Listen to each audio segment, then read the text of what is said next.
Bring me the one you call David Hogg. Highlight of life was, hey, Cody reviewed us. I do shootings. He did shooting. And then we just connected over that. If a crayon package holds 12, it's half of that. And then you can eat the rest later. I don't know where he got a butter knife from. He was sticking it in the alley, just seeing what would happen. Say hi to Eli.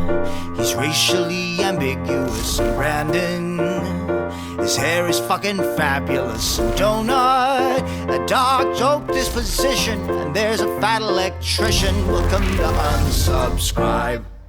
Hey, what is up, everyone? I am here to announce the live show tour and when the tickets go on sale. Wednesday, August 13th, the pre-sale tickets will go on sale. Now, that's going to be to our Patreon members and our Pepperbox members. And then on Friday, general admission tickets will go live. You're going to have to wait one more week to find out where we are touring. And there is hints at the end of this. Now we're actually hitting the Midwest this time. We got you. We listened. And because of all of you, we have even bigger venues this year. These are an amazing experience because we get to hang out with all of you and you all just show up. So make sure you keep an eye out for ticket sales. August 13th, pre-sale tickets go up. And then August 15th, Friday, general tickets go live. Keep an eye out. Love you all. Dude, the Paramount and Hard Rock is insane. These are 2,000 seat venues. 3, 2, 1. Ooh, I splashed. Cody, ready? You gonna start this B off, yo? Hi, everyone. Welcome to the Unsubscribe podcast. I'm joined today by Eli Double Tap, Michael Collazo, Brandon Herrera, myself, Donut Operator. Thank you so much for being here. What's up, bitches? Hey, guys. We're getting everything set up. Fitness challenge is going. Everything's going right now. We have like the live shows are coming up. The fitness challenge is underway, well into it. Yeah. Solid. You got the range day at this specific day and specific time. Finn, put it right here just in spite of them. Hey, fuck you, man. It's open to the public. Everyone's like, no. Yeah, Brandon and Cody are paying for everything. Yeah, stress 99%. It's like, no. I think that covers everything. Right? Cody's live streaming. Yeah, that's going good. It's been a month now since I started live streaming, and it apparently you can make money doing that. It's pretty cool. If I get one more email telling me that you've gone live while I'm at work, I'm going to lose my mind. Dude, I put up 6 videos a day on my YouTube channel. On the It's live pretty one. great. What's the new one? Donut Operator Live. Oh, no, Donut Operator TV. I was like, I don't remember reading that one. To my own channel there for a moment. I You're don't not manage even, it. You're not even using the growth hacks yet, though. Like, you haven't even tried endorsing terrorist groups. If you want to buy my course, you can find that on my YouTube channel. Upload 6 YouTube videos. Wait, is this it? How many are you doing a day right now? 6 a day. Yeah, every day. You just saying It's almost making as much as the main channel now. I know tech just inspired everyone. Tone and old Asmon Gold. I do want to point out this is pretty funny because you've always been like, man, I want to do like live streaming or the cooking show or whatever because, I want to get away from like doing the police body cam footage stuff. Yeah. And now all your live streams, every time I pop on, you're reviewing body cam. It's what people watch, man. I don't know. Money's cool as shit. Cody's like, I'm going to do it. Nope, I got to do it. I got to do this one. Just when I think I'm out, they drag me back in. Well, it's always because some officer does something dumb. And Well. it just stirs it back up again. That's true. And then everyone asks. So what Cody, you're saying do you is think? it's always the cop's fault. Got it. Not always. Mike. 100%. But no, I didn't say that. No. Stop. But I will say that our field of work, the first thing they go to is, what does Cody think? Pull it up. Watch the video. See what Cody Please says. God, no. Why is he floating? Yeah. Oh, no. No, not that thing. I'll tell you whose fault it is. Oh, homelander over here. The masters say, do not ask questions for which you do not want to know the answer. Pack of menthols, any car. Oh, God. Oh, he's gonna say it. He's really gonna say it. No, don't ask him. He'll say it for real. So, man, it's good to finally have you down on the podcast. It's awesome being down here. Is this your first time on there? Yeah. Oh, shit.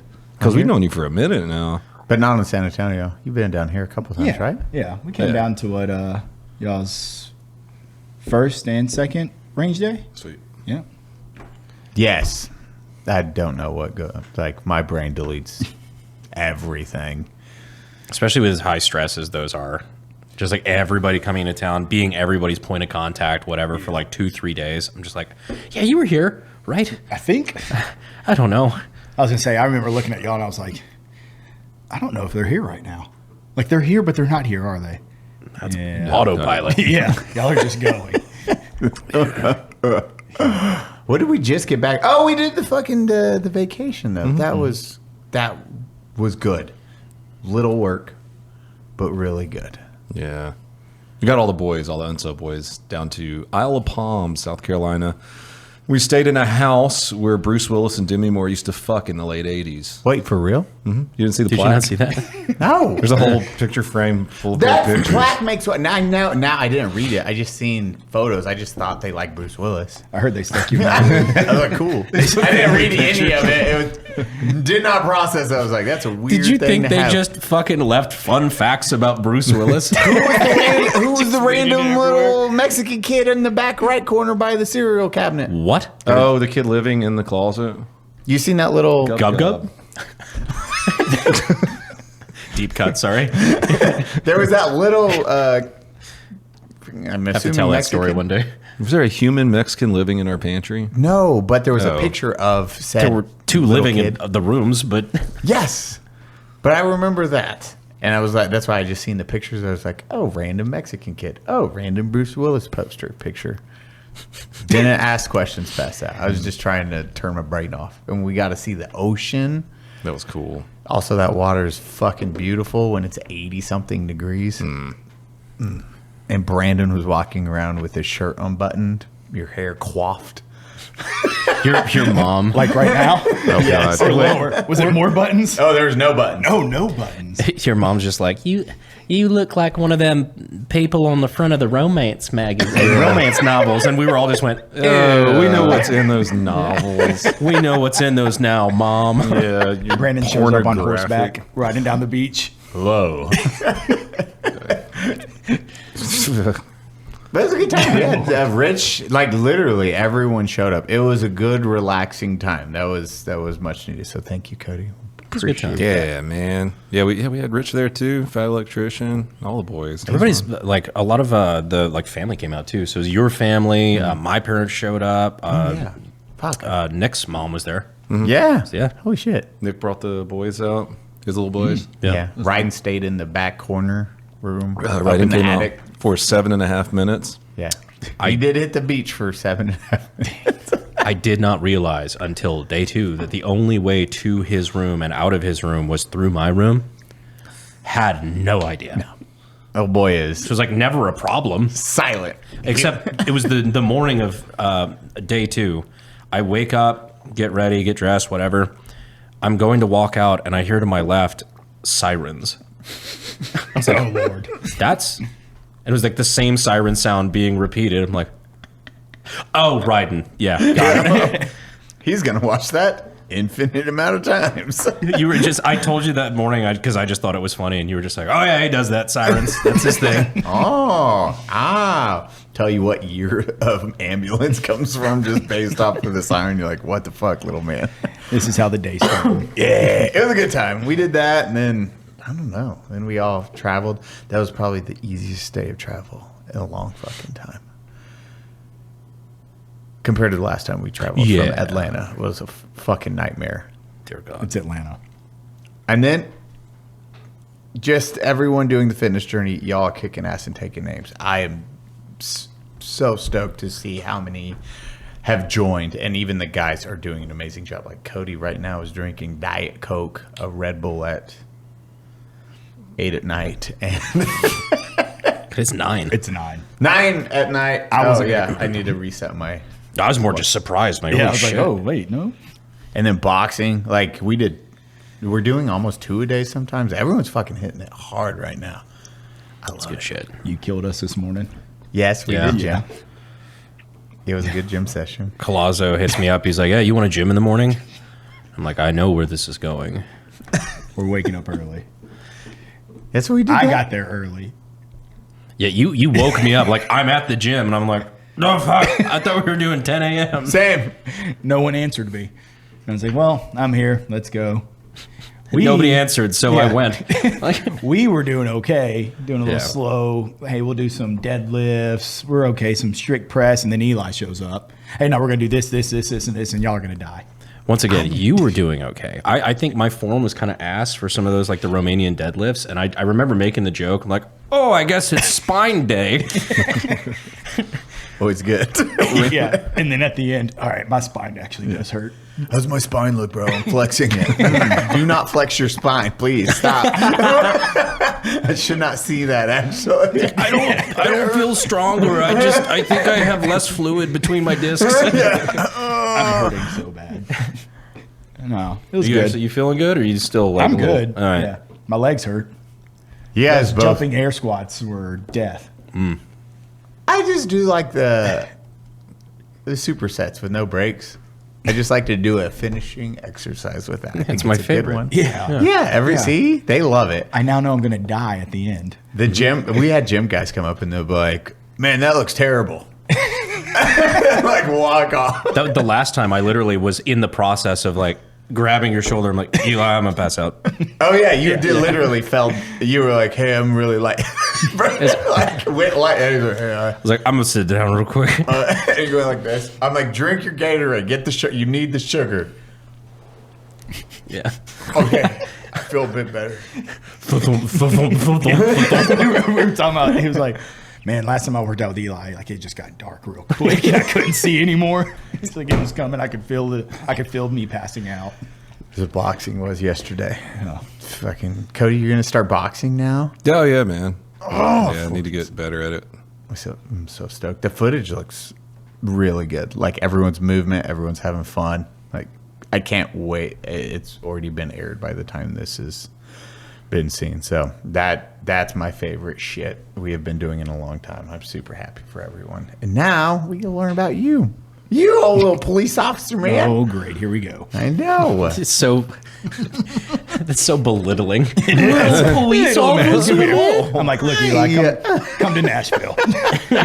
You're a big Why deal, do they dude. respect you I or don't something? know. Eli, you might go to jail. Because I'm brown? No. I'm Hispanic. It's okay. I could tell with a name like Callazo. Thank you. They thought it was Italian. No, it's Puerto Rican. Oh no, I was making a joke. I thought it was Italian too. No, it's Puerto Rican. Father's from San Juan. I think they're lying Yeah. to you. But back to you getting arrested. You're going to have to tell the unsub folks to Listen start a here, bond fund for Mario. you. Don't make sure Mario Jack Lopez is Mandeville's going not downhill here. right now.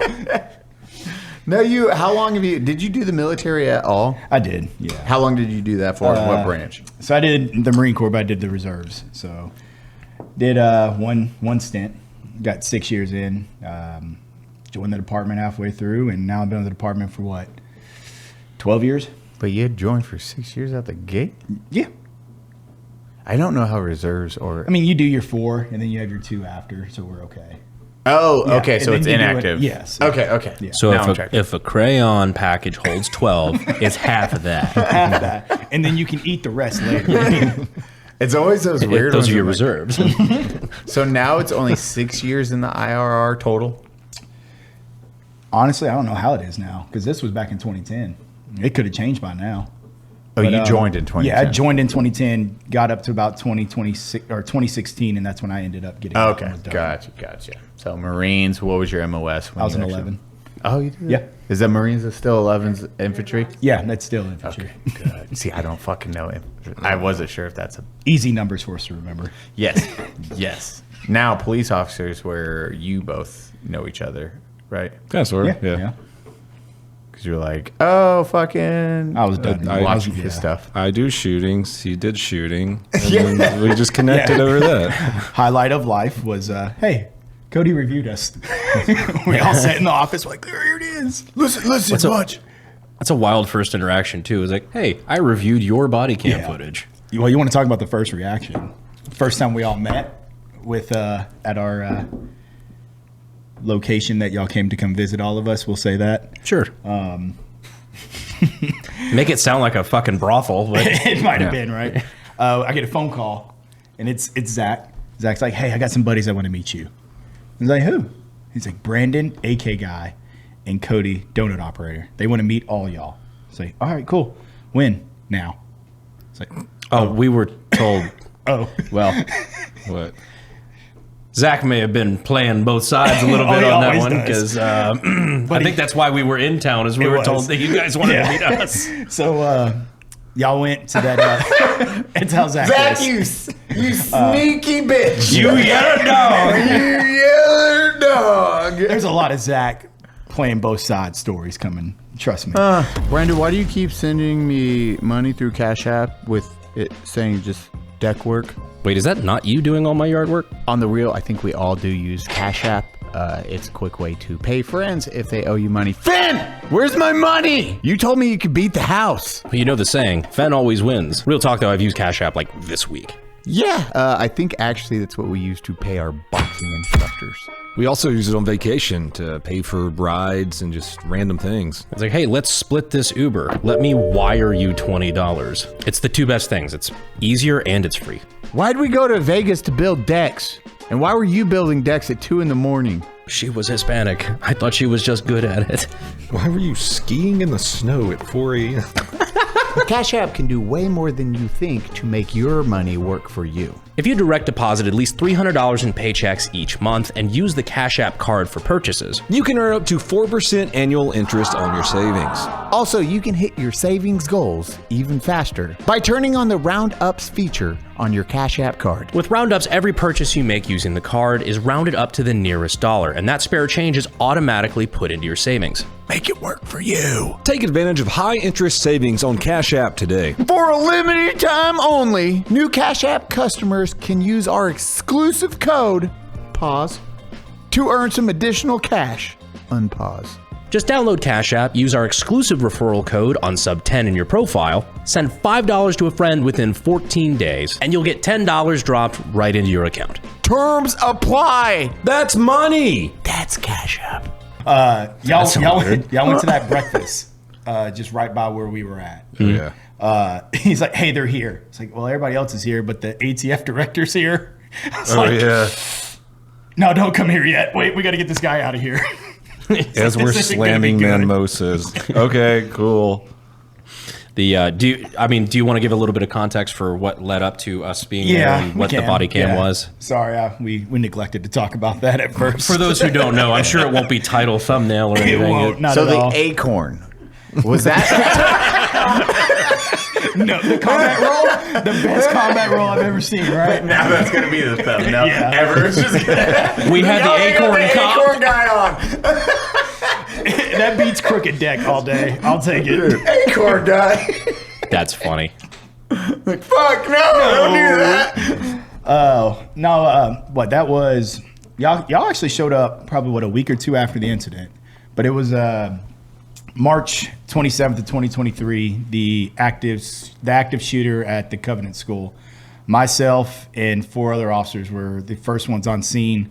In our small team, we pushed and made contact with the shooter. And 2 of us, myself and Rex, were the ones that engaged the shooter. And then, the world changed after that for us. These guys came out. Y'all have done a lot to support us. Let's just go ahead and get that out there, too. Y'all are actually honest people that actually give a crap. Don't make us sound good. Yeah. Those guys. We're degenerates. I was just here. Like the outpour of support that this whole community has given to us since then, and it's still going, 2-3 years later? Like, no, can't be thankful enough. So, No, I'm glad to hear it, man. But I figured we'd give a little context to Yeah, just a why little that bit. visit was. But no, that was very funny. which is though. why the ATF director was there. They were doing a debrief about some stuff, and we're like, no, Brandon can't come here right now. He's going to have to wait. Last time I was in Nashville, before that was for a boxing match, so I'm ready. I was ready for round 2. Yeah. Well, I remember they were doing protest as well, and y'all like, where's the protest? Oh, yeah. We're going down there right now. What were they fucking protesting about? The event. It was the event. It was about the children and things, about gun safety. Yeah, that's right. So they were all up and down Broadway. Some kids put this whole protest together, and it went crazy. There was thousands of folks walking down Broadway. We made the mistake of telling them, like, hey, yeah, they're scheduling another one. Let's go. We couldn't find any. Yeah, the anti-gun protest stuff. We were just going to go say hey to people. Couldn't find it. Hello. It's the fucking polar That's bear. the actual Bonjour. video. Yeah. Hey. And that's it. Oh. It's exactly. Instead, I just have Cody slamming mimosas. Let's go say something. I want to say hey. I just want to say hey, Brandon. What's the one airplane? I want to shake his hand. Hey, I want to shake their hand. I just want to shake their hand. Bring me that one you call David Hogg. And this is why we didn't let y'all show up. I was like, I'm going to get fired. Oh, God. Oh, man. It was a good time, though. It was. Because that was funny, because I can't remember who it was that was saying it. It might have been you or Rex or somebody, but the seeing my thumbnail, which, if you could pull this up, the thumbnail for the gun meme review I did. Right after Yes. that. He's like, I was just sitting there on the shitter, saw that thumbnail pop up. Like, It was good. It was good. did you see it? No. Which one are you talking about? Are you talking about Andy's coming? I don't think it Andy's was coming was Andy's. a I good think it one. was the. I think it was the Peter Griffin Look up death. Andy's coming. Andy's coming. Andy's coming. Oh, I know. Yep, never mind. I know that one. I seen that, man. I was Yeah. like, right. Yeah, that was the thumbnail. The Peter Griffin one? Yeah. Nashville shooter gets absolutely folded. Wait, and you did, what was the music album where you put Rex's face on it and he's in the Western attire and it just had a whole bunch of names of the songs? That would be Marty Robbins. Yeah. Full disclosure, I don't make these memes. They just get sent to you. Most of They're the like, time. here, look at this one. This would be cool. The Andy's coming, though, was my favorite. I Unless was like, there's- that's hilarious. Unless there's certain gaps in the memes where I'm like, Add this. all right, I'll throw this one in. Like, oh, like this one. So then how was it meeting them for the first time? Man, we called everybody. I'm not even going to lie. There was like folks that were just like, hey, During yeah, we're it? coming out. Yeah. No.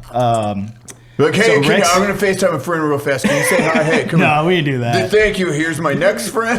Cody and Brandon were like, oh, shit, okay. Rex was the one that did it. I swear to God. Rex was like, hey, can I like invite my teammates? Like all the other guys from Central, like, can they come out? And they're like, yeah, sure, whatever. So like 3 of his teammates show up.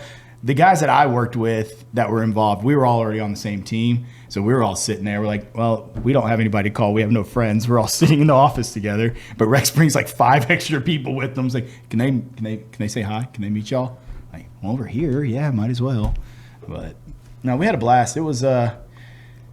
It felt comfortable. Like we felt comfortable at that point. It was a couple days post the incident. The world already knew, and we had already been cleared by that point. We were cleared before we left the scene, but Yeah. it felt good to have some support from outside the state because the state was very supportive, but just everybody else coming out and just hanging out with us was good. And that's what we were worried about, was just showing up, just like, oh, hey, and like doing that bullshit. And like, just want to make sure it's not awkward and we're just hanging out, you know, which I think it was. Like, it felt natural. We were only there for like maybe an hour. Yeah, something like that. How was it like with that immediate reaction or like, hey, incident happens and then it's like, oh shit. Did you worry about how social media or the news would interpret it out the gate, or was it like, what were those first thoughts going through your head? Because for clarification, like, this is why I have so much more respect for police officers, is that's the shit they deal with day to day versus, hey, Iraq or war. We never thought any of that shit. It was like, oh, firefight. That's it. Never going to report that. There's no paperwork on You this didn't have giant a game. body cam. It wasn't national news. Yeah, there's no, like, that firefight happened and then that's about it. You just throw your drop gun and call it a day. exactly. You Wow. get it? Yeah. Fucking, you're like, oh, man. Here, take that kill tag. Did you see that cell phone? You didn't see a gun? You're not looking hard enough. No, it honestly, if you want to like break it down at a time, so post 30 seconds from the incident, that adrenaline, like you get that adrenaline rush, it starts to go away. And then you're coming back to reality because we were on autopilot that entire time. Yeah. Like training kicked in and we just did what our academy had taught us and they had instilled into us on these incidents. It's like, no, you go. So you're just autopilot all the way in. Then everything happened and then reality slowly started to come back. And as it was coming back, you start second guessing yourself. You start making like, hey, did I make the right decision? Did I do this right? What is going to come from this? Because for us, this is a legal homicide that we have to prove. And it's a criminal investigation and administrative investigation. So that's a lot of stress that gets thrown on you. Plus everything else is happening. And, post anywhere from that 1 minute postmark to 15 minutes after the initial shooting with our individual, everything else was still going. We still had kids inside. We had victims. We were dealing with all that and seeing all this transpire. And then we finally were pulled away. My commander, amazing guy. He saw all this happening and he looked at us and he said, no, I know you were involved. I know you were involved. And he pulled us off the X. He's like, y'all are done. The rest of the cavalry's here. Let them handle stuff. And I'll do, like, we wanted to tell him, pound sand, sir. Like, I'm not listening to your order. But he was dead set on, like, no, y'all are done. So he pulls us off and he gets the rest of the folks, like the core 5 that went in, pulls all of us to the side. And that's when the reality set in even more. And he was like, hey, go call your loved ones. Tell your loved ones what just happened. So that was a whole nother ballpark that just threw a wrench into everything. So I called my wife. She was at home. And when I called her, I told her, I was like, hey, I can't talk right now, but I believe I just shot a little 12-year-old boy. I will call you when I can. And that hurt. Yeah. Because I hung up on her and didn't talk to her for hours.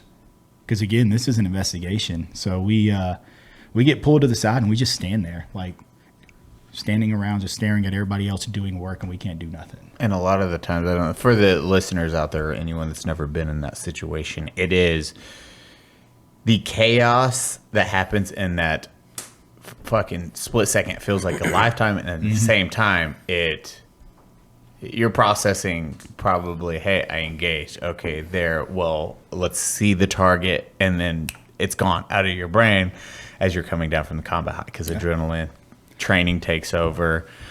You've engaged target, down target, boom. Okay, they're good, but then you start processing. Like you're like, I think I just killed the 12-year-old. Yeah, kiddo. I don't actually know. Wait, what the fuck's going on? And it is good that he brought you guys together as a unit because then you can kind of talk about it at least, or start processing what happened together, which is super important. Yeah.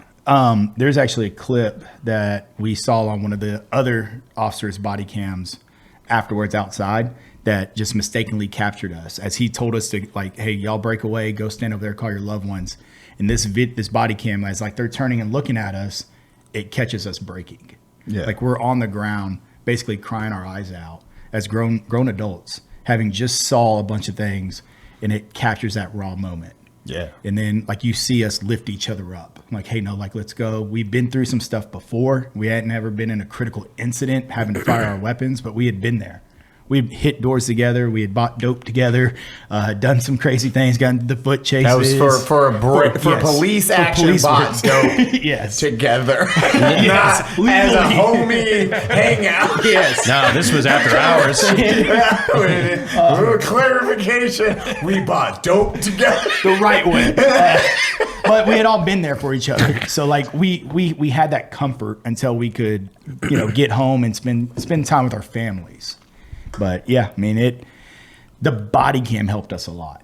Like that's the shocking thing. And you brought it up. Like there was bits and pieces post this incident that I don't remember. And then when they started playing the body cam, I was like, okay, I remember doing that. I remember this. Like I distinctly remember standing there in the living room with my wife and the TV was on and they were playing the body cam for the first time. And I looked at her and I was like, I don't remember saying that. I don't remember doing that. Okay, I remember that. And then I was like, and that's when that happened. And it cleared all that fog. That fog of war is a real thing. So I will say, like, to give you praise and not make it weird right immediately, but it was a breath of fresh air to watch that body cam footage, because this was pretty fresh after, not immediately after, but it's still pretty fresh, everything that happened in Uvalde. And that's local to us, like that's around our community here. And to watch a night and day comparison of where something went horribly wrong and things were completely mishandled versus textbook, you guys did exactly what you were supposed to do. It was violence of action. Yeah. Love it. It was great to see. I give that kudos to our training academy. Like no lie whatsoever. Like they instill this to us. And that's where it all paid dividends. The constant, hey, we're going to go train this, we're going to go do this. And then our SWAT guys and girls, like them coming out and putting on active killer training or teaching CQB to us. That is what just that autopilot, that muscle memory is a real thing. We just did what we were taught. As a violence action is the best. It's like that is how you overcome anything, especially in a CQB or that situation. Is I have to get in there. I have to handle this as fast as possible, because a majority of the time it's going to catch anyone off guard. Even if they're trying to bunker up, it's like, oh, well, they're not going in and they're already there getting engaged. It's like, oh, shit, here, this is why we train this way. And then now you got pulled off. You guys were reacting to the situation.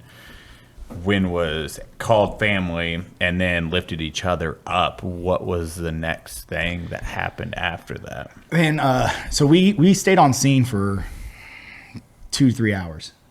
In our little group, we had our lawyers come out. We talked with them. We did a walkthrough, explain our actions. We have to go take a piss test, a drug test, and a blood or a breath test. So they do all that just to make sure we're not under the influence of anything. We're not drunk, high, whatever. And then they brought us back to the scene. And once they brought us back, there was some miscommunication. And it's not a dig on my department. I have an amazing department. We are very proactive in the mental health, getting help to officers and things like that. This was just in such a chaotic situation. This was just one thing that was oversight. Going back to its, in my opinion, it's like, hey, okay, you just experienced this. Yeah. Hey, come back here really fast. Is this in the same day? Yes. And again, it's just it was an overlook. Yeah. So 100%. we left the scene to go do all this testing. And when we left the scene, they made an announcement over the radio and with everybody. They said, nobody will leave this scene without talking to some type of counselor. I mean, it's a chaotic scene. It's children. Yeah. Nobody. Yeah. So it's mandatory. You have to go talk to somebody. Well, nobody relayed that to us. So Rex and I come back to the scene and we check in with our boss. We say, hey, we've done everything. What do we need to do? Was that the wrong thing to say? Maybe. We should have said, hey, what else do we need to do? Brandon, what kind of shirt is that? I'm glad you asked, Eli. This is a poncho. Brandon and I actually wear poncho so much, we constantly end up wearing the same nice poncho shirt. Good thing nobody's ever pointed that out before. Now, if you guys have ever seen one of our live shows or this podcast in general, you'll see Brandon and I wearing these incredibly comfortable, great-looking shirts all the time. Finn, pull it up with pictures. They're literally always wearing the same shirt. I got turned on a poncho like a year ago. Been wearing them ever since. Personally prefer, I think this is the Western because it's got the pearl snaps. Because it's hot in Texas and I like something breathable. Here's the thing I find really cool. Brandon, do the glasses trick. So ponchos have this neat little thing in the pocket where you just take your glasses. No, the other one. Be more specific. Who gives a shit about that? All right. Watch everyone. So if you got fat fingers and you smudge your glasses all the time, the bottom of the shirt actually acts, it has like a microfiber so you can clean your glasses. I make him clean my phones. He does. I like the hidden little pocket on the breast. Wait, what? Right over here. Got a little zipper pocket. I didn't even know about that one. Is that where you hold Cody's heart? And his drugs. Things you might need to know. Poncho has put a lot of thought and detail into each one of their shirts. Oh, holy shit. They're soft. They're really soft. Yo, what? That's my one thing is fabric sensitivity. I don't wear uncomfortable shirts. This is comfy as That's why we wear them all the time. So Poncho's got a bunch of great styles. The original Western denim and ultralight. If you're looking for the perfect shirt, something breathable and stands out in a good way, give Poncho a try. Go to ponchooutdoors.com/unsub and get $10 off your first order. That's PONCHO outdoors.com/unsub. Because they took that as, oh, y'all already talked to a counselor. Y'all are good. Go home. We weren't good. No. We didn't talk to anybody. I got in my car and I drove home. I don't remember the drive home. It was tough. I actually talked with a staff sergeant of mine from back in the day. I called him and said, hey, can we talk? He's like, yeah, what's up? By this point, things were being told like, hey, there was a shooting in Nashville. And he's like, hey, is this in relation to what's going on? And I only know this now because he told me. And he's like, hey, I told him yes. He goes, well, what's going on? I told him I was involved. And the crappy thing is, and correct me if I'm wrong, like this can turn into a civil issue real fast. Oh, yeah. And all my statements can be used. Mm-hmm. So me having this conversation with him is raw conversation. So that can get roped into a civil lawsuit and all this. But versus, just so it's clarified, it's where a therapist, that's not going to be used against you. This is now, okay, well, this phone record can if it went sideways. Yep. And I told him, he said I told him I'm sorry. If he gets roped into it, but I just needed to talk. And we talked for about an hour and a half as I drove home in our horrible traffic of Nashville. Can't fix our interstates if our life depended on it. Oh, trust me, San Antonio, we get it. Yeah. Y'all might be worse than us, but 1604. No, it took a couple hours. I get home, and my wife was at home. She was pregnant at the time with our second little girl. And like I just ran up to her and we just we held each other in our arms. Cried a little bit, and then I looked at her and said, let's go get our daughter. We had a 4-year-old at the time, and that was another mistake. We should have never done that. I wish our department would have sent somebody to get our daughter, because we drove back to that, or we went to the daycare to get our daughter, and it put me back in that world. Oh, yeah. And that was a big mistake, and I just ignored it because I was being selfish. I just wanted our daughter with us. You're being a guy I ignored the signs. Literally a dude in everything that you've been predisposed to, or that idea of growing up. It's like, hey, handle it yourself. Yeah. Push it down. You got this. All the bad mental health shit that usually gets told to you as a dude.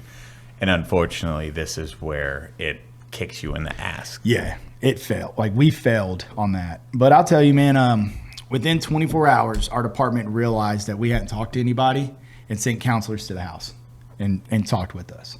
Made sure we were good. And honestly, like, I've gotten the help. Our whole family's gotten the help. All of us have gotten the help, and we're here. We can talk about this right now. This is therapeutic to me as well, just talking. So, like, we're in a good place. Fuck yeah.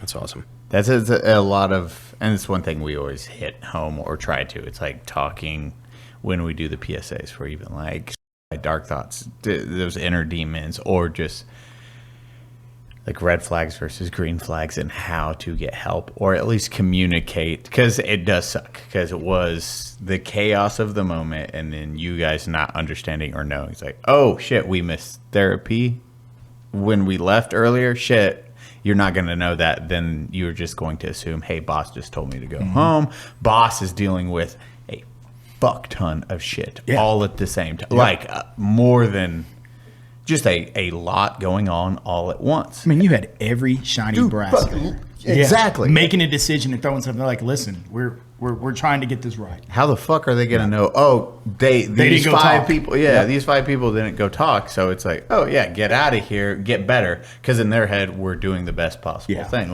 We're moving them from the situation. There is a clip of me driving my little car when I go and check in. They say, hey, you can go home. I look over at my car and it's still in the crime scene. And I was like, well, it's right there. And they said, no, you're good. Go get it. So I go into the crime scene. I get in my car. And you know, like those, the looks you get when you're doing something wrong, but you just keep doing it. So like, I'm in my car driving. And that's exactly what it was. You're looking around as you open the door. Everyone's staring at you. Yeah, every time I go fishing in the Bass Pro Aquarium.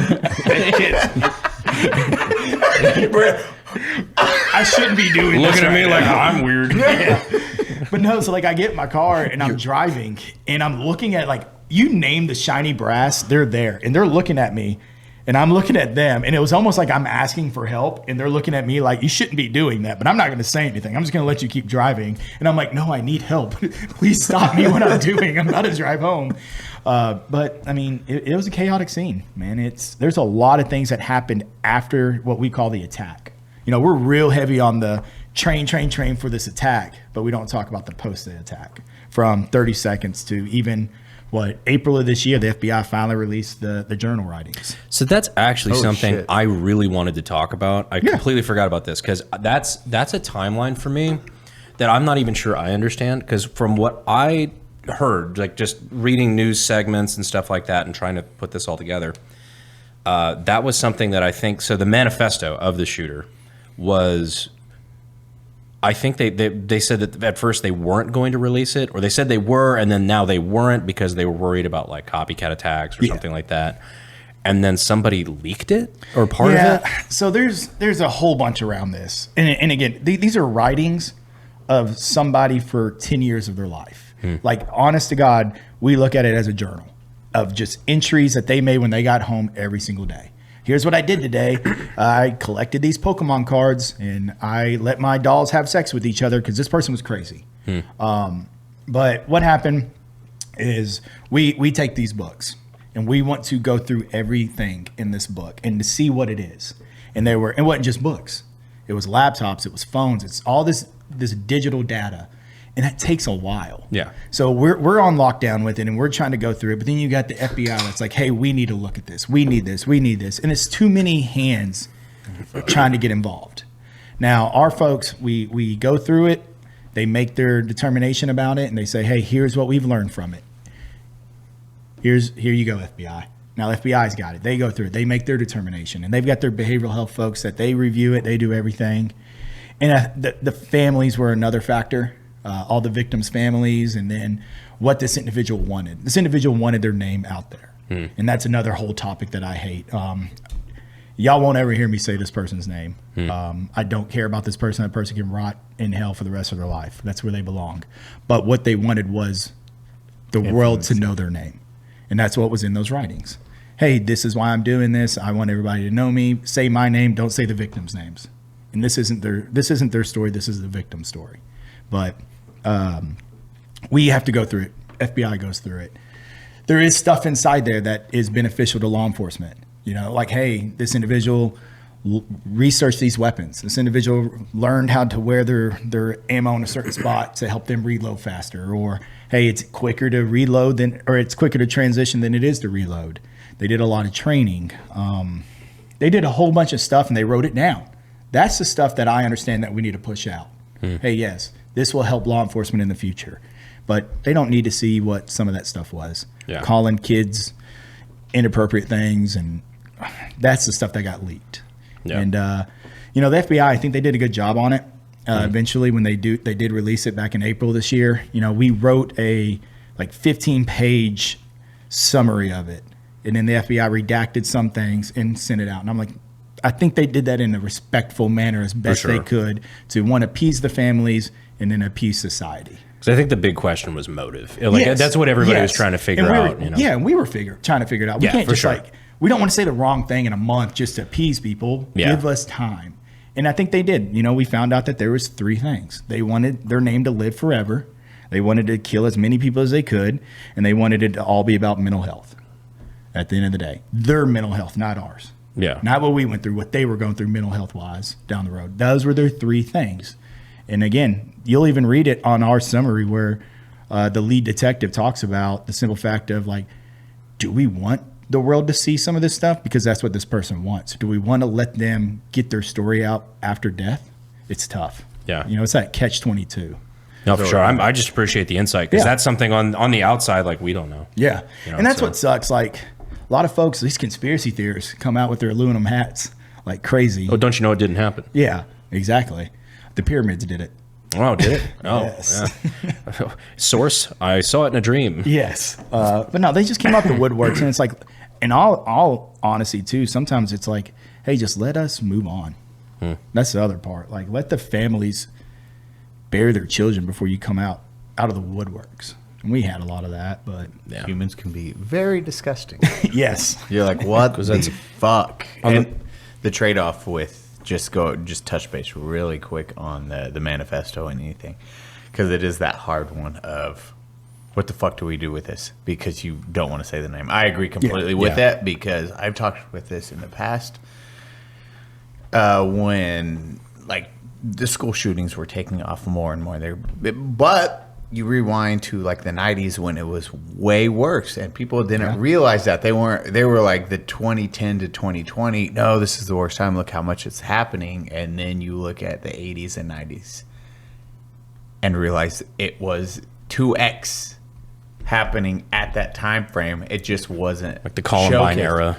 Yeah, and it wasn't showcased though. It wasn't national news, and that's the thing that changed everything. It was, oh shit, actually, because the media is presenting it and then creating this boogeyman, but showing it way more, even though it's happening less. Now we're worrying. Now, though, on the flip side, they're going to do it more. It's like, oh, I can get my name out there if I do X, Y, or Z. Well, Most you people- just said it. Columbine. Yeah. Our individual idolized Columbine. Oh, yeah. Our individual wanted to be better than Columbine. They said, look, if I can do more than Columbine as just me and not two like Columbine, they'll talk about me in the books.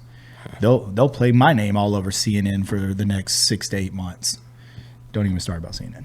But But that's Most, the news. most Yeah. people don't even know the worst school shooting of all time was Bath, North Carolina. I believe it was North Carolina. That was But it was in the 1920s. Oh, I yeah. know that. Yeah. It was like lever actions and dynamite, I think. Oh, Lord. It was Yes, and it was a lot worse. And then second was the Penn State, right? Asian dude. The Virginia Tech. yeah, Virginia Tech, and that was a pistol. Those are just pistols. That's what people like AR, blah, blah, blah, blah. Which one was the sniper tower? Where they were up on the clock? That was a 60s, 70s Marine guy, right? Yeah. Right? Is that the one? The Marine guy? Yeah. Yeah. Is that the one from the famous Metal Gear Solid line? The book Suppository Building? that was Full Metal Jacket. Full Metal Jacket. Not Metal Gear Solid. I hope that wasn't a Metal Gear Solid. I think you're referring to the JFK assassination. School. Well, that one, even like this tower one, like our individual researched that. It was like, here's everything. University that of Texas Tower, 1960s. So Yeah. it was, I was like 60s, 70s. That's the one. Actually, in Austin is where that happened. Oh, shit. But a lot of those ones, they don't realize that 80s and 90s were the worst time for school shootings by like 2x. It was an actual crazy amount. I forget the individual's name. His last name was Fox. I do know that. But he did a statistical breakdown of, hey, here is... Was it just like homicide at schools? Or Yeah, like just- school or mass shootings. Mass Mass school shootings. shootings. 80s, 90s. You can look this up. Fucking, I will die by this one. They were way worse during that time frame by a fuck ton. So when we were peak 2016, 2018, I think is when it was really bad here in the United States. It was still almost 2 times lower than during the 80s and 90s. And that's what people didn't realize. So once that information got put out, they were like, well, Fox News is saying that. And then it was, no, the last dude's name is Fox. But you got to watch how just because his name, they were trying to downplay that information. Yep. It was a really good article. I don't know. I will actually link it just so it can be out there, but really good read. I feel like it's like the airplane thing, like airplane crashes or shark attacks or whatever. Whenever you have like the media starts to realize something will get clicks, which therefore makes them money. Whenever the news is getting attention, they are getting money. So if they know that they can sell shark attacks, then they'll report more on shark attacks, and everybody thinks that shark attacks are happening more when they're really less. You know, same thing with airplane crashes that, you know, we just went through like a year ago where everybody thought, oh my God, every plane's falling out of the fucking sky. And it's like statistically average. I like that with the school shooting issue, unfortunately, because like that is one where the media attention can actually influence it, which is a really dangerous road to go You down. want me to tell you how disgusting the media is? Oh, brother, preach it. Yeah. So, one, Uvalde happens. We do a press conference. I think it was like April 6th or 13th or something around that line, where they bring us in and we're talking, and they said, hey, y'all are just going to do a quick snippet of the incident. That's it. And that's what y'all see us at the podium talking. There's a certain news channel there, And they're like, hey, were y'all thinking about Uvalde while y'all were responding? No, I'm thinking about the kids, thinking about the teachers inside. That's what we're trying to get to. Like, oh, we're just curious. Then it gets even better. Because they were trying to get a quote from you about that. Yes. Yeah. They start showing up at our houses. And they're knocking at the door. What the fuck? Yeah, constantly knocking at the door. They go to all of our neighbors. Hey, can you tell us about your neighbor and how they are as a neighbor, just so we can get some type of information? They start going to the funerals. Oh, my fucking God. Some of our families, and again, this is a horrible moment for them. Like, no family should have to bury, or no parent should have to bury their own child. One family in particular, they're very close. They're very closed off. They don't allow anybody else in. They're burying their own child on their farmland. They had to have security come and run their whole property for them to keep the news out, because they wouldn't even release a picture of their child. So they were just trying to get any clip that they could. And they're trying to bury their own child. The family's digging the grave, and the news is trying to sneak onto their property to get any type of video. You don't hate them enough. No. I just got shot in the face by green stuff. We're doing the AG1 Daily Foundation Nutrition. This is how you start your day properly. I am extremely sore today. Why are you sore, Eli? I have been doing the gym for a majority of my life, and now I have Brandon back in the gym and boxing. Our boy is down 17 pounds in the last couple of months, and I'm super freaking proud of him. Part of that is supplements, because it is way easier if you have the proper fuel running through your system. AG1 is also delicious for probiotics. So in between your water and your normal meals, you just pop in one of these, and then you're getting an additional boost of energy. It's helping your gut bio, which some of us really need help with that. This guy. You have no idea. And it supports your immune system, so you ain't getting sick as much. Seriously though, when you're doing 2-a-days, so boxing for 30 minutes and then an hour of gym, this is what you need to do. If you skip the most important part of it, you are screwing yourself. My favorite analogy is using a race car. They run with the best fuel. You know why? If you threw trash fuel in any of those systems, they're not going to run and they're not going to perform at the level that they need to be. So if you want to be the best version of yourself, this is part of that process. And AG1 does an amazing job with their supplements. Also, they send you a dope water bottle. Take it or leave it. So start giving your body the nutrition it deserves. Just head to my link, drinkag1.com/unsubscribe to subscribe for less than $3 a day. That's drinkag1.com/unsubscribe. No. What do we say about journalists? We don't bully them enough. You don't bully them enough. There's a diamond in the rough every now and again. There's still good people in journalism. I believe that, but the vast majority are fucking animals. They just wouldn't let the families grieve. I just want so everyone knows, despite heightened fear of school shooting, it's not a growing epidemic. This is NPR. It's on NPR. This is where the data, because this was during the Parkland shooting last month, but it was showing schools are. James Allen Fox. There's the actual individual's name. Schools are safer today than they have been in the previous decades. James Allen Fox, a professor of criminology. Northeastern University has studied the phenomenon of mass murder since 1980s, but he did the number crunch, and that's where it's crazy because you get to see the breakdown, and it is 2x. Even though like you probably think, 2010 to 2020, 2025, those numbers had to have been way higher. It's like, nope, fucking 80s and 90s, way fucking worse than they are now. But because the news cycle makes it so terrifying, it is the boogeyman. Is your child afraid of sleeping in the bedroom if they don't know what the boogeyman is? Fuck no, but when they watch a scary movie, what happens all of a sudden? They ain't going to bed. Yeah, exactly. Like, that's how I always looked at it. That is what happened with it. They started presenting the information for everyone to see. Just pushing fear. Yeah, and that's what happened. But it's because the fucking politicians and the media, they play it out, like they skew statistics. Like, did you know it is that guns are the #1 cause of child death? Oh, but why? Because it's not fucking real. That's not a real stat. So, like, they say that. You hear that all the time. Guns are the #1 cause of child death. And it's like, you know why? It's because they remove certain sections. they remove like I think the first couple years. It's fucking wild, isn't it? Like toddler years, they remove infancy, all that stuff. Read that. Just read that. This fucking paragraph. You can read it. Like read it out on the camera. Because that's what's fucking insane. Second, right here. The overall number of gunshot victims at school is down, according to Fox's numbers, back in 1992 to 1993 school year. About 0.55 students per million were shot and killed. In 2014 to 15, that rate was closer to 0.15 per million. That's the difference from the 80s and 90s to now. A tremendous drop off, but according to everything in all the news cycles, and a majority just thinks, "Oh shit, it's more normal now."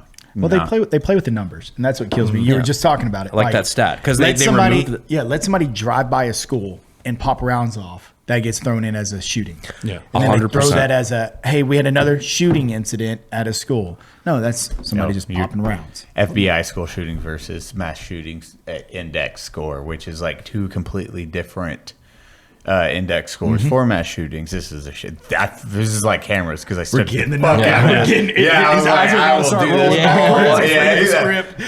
Because this is one of those things. I was like, oh, I just want to learn the data on this because reading this it's skewed. NPR, and then you get to see. It's like, oh shit, fucking, we have more mass shootings in a year than we do have days, because look, we've had 400 because of skew the data. So then you look at the flip side of the FBI data, and it's like, well, on average we do like 12 to 22 a year, and you're like, wait, those are fucking very, very different numbers. What the fuck? They started counting injuries also. So if you're running from if you're in a mass shooting situation or just any type of shooting, if you fall and skin your knee, you're a victim of that mass shooting now. BB gun shooting. In the original, but back to my point real quick about that one stat where it's like the number one cause of child death. It's completely fucking wrong, because like they take out the first couple years, which you're most likely, fucking crib death, all that shit, all the medical deaths, everything like that. But they include in the stat like death of children. I think the stat goes all the way up to 19. Oh, that was it. It was 19.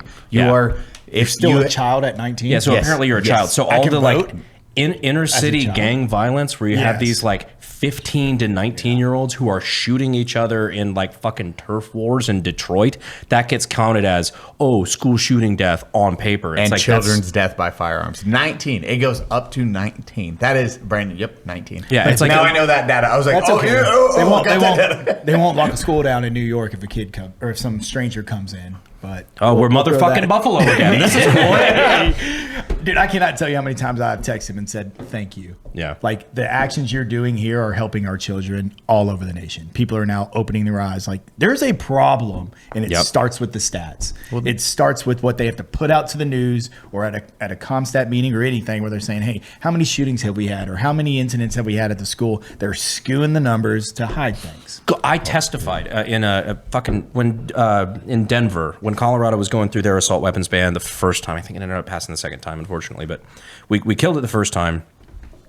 And I remember hardest part of politics is talking to stupid fucking people and having to treat them with respect, because this, it was, if only you knew, buddy. If only, I'm right here. You're looking right at me saying these words. I was specifically addressing one of her. I was on a panel. I was specifically addressing one of her points because she was talking about like a statistic about there have been X many school shootings, and I said, well, that's not correct. Like the vast majority of what your data considers to be a school shooting involves 0 deaths, 0 casualties, half the time 0 intent to cause harm.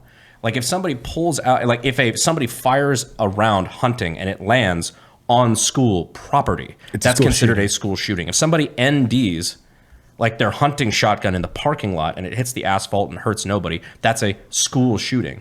If somebody's like, you're in an inner city school where there's collateral from a fucking drive-by a mile away, like where a round hits brick on school property, school shooting. And she's like, well, so you think that means it's okay? Never said that.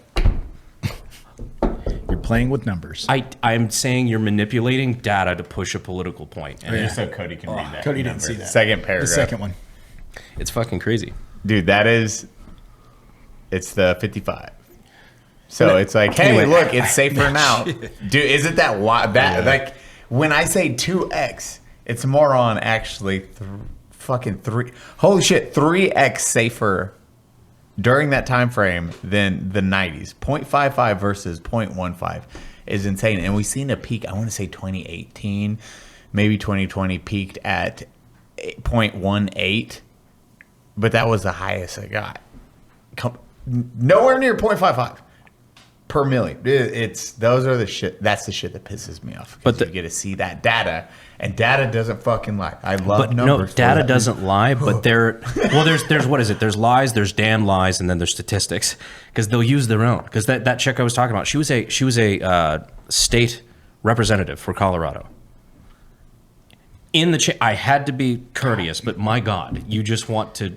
And Colorado's so nice. You want to tell these people how you really feel. They're like, how did you get voted in? People are insane. I forget this is a comedy podcast sometimes. I know.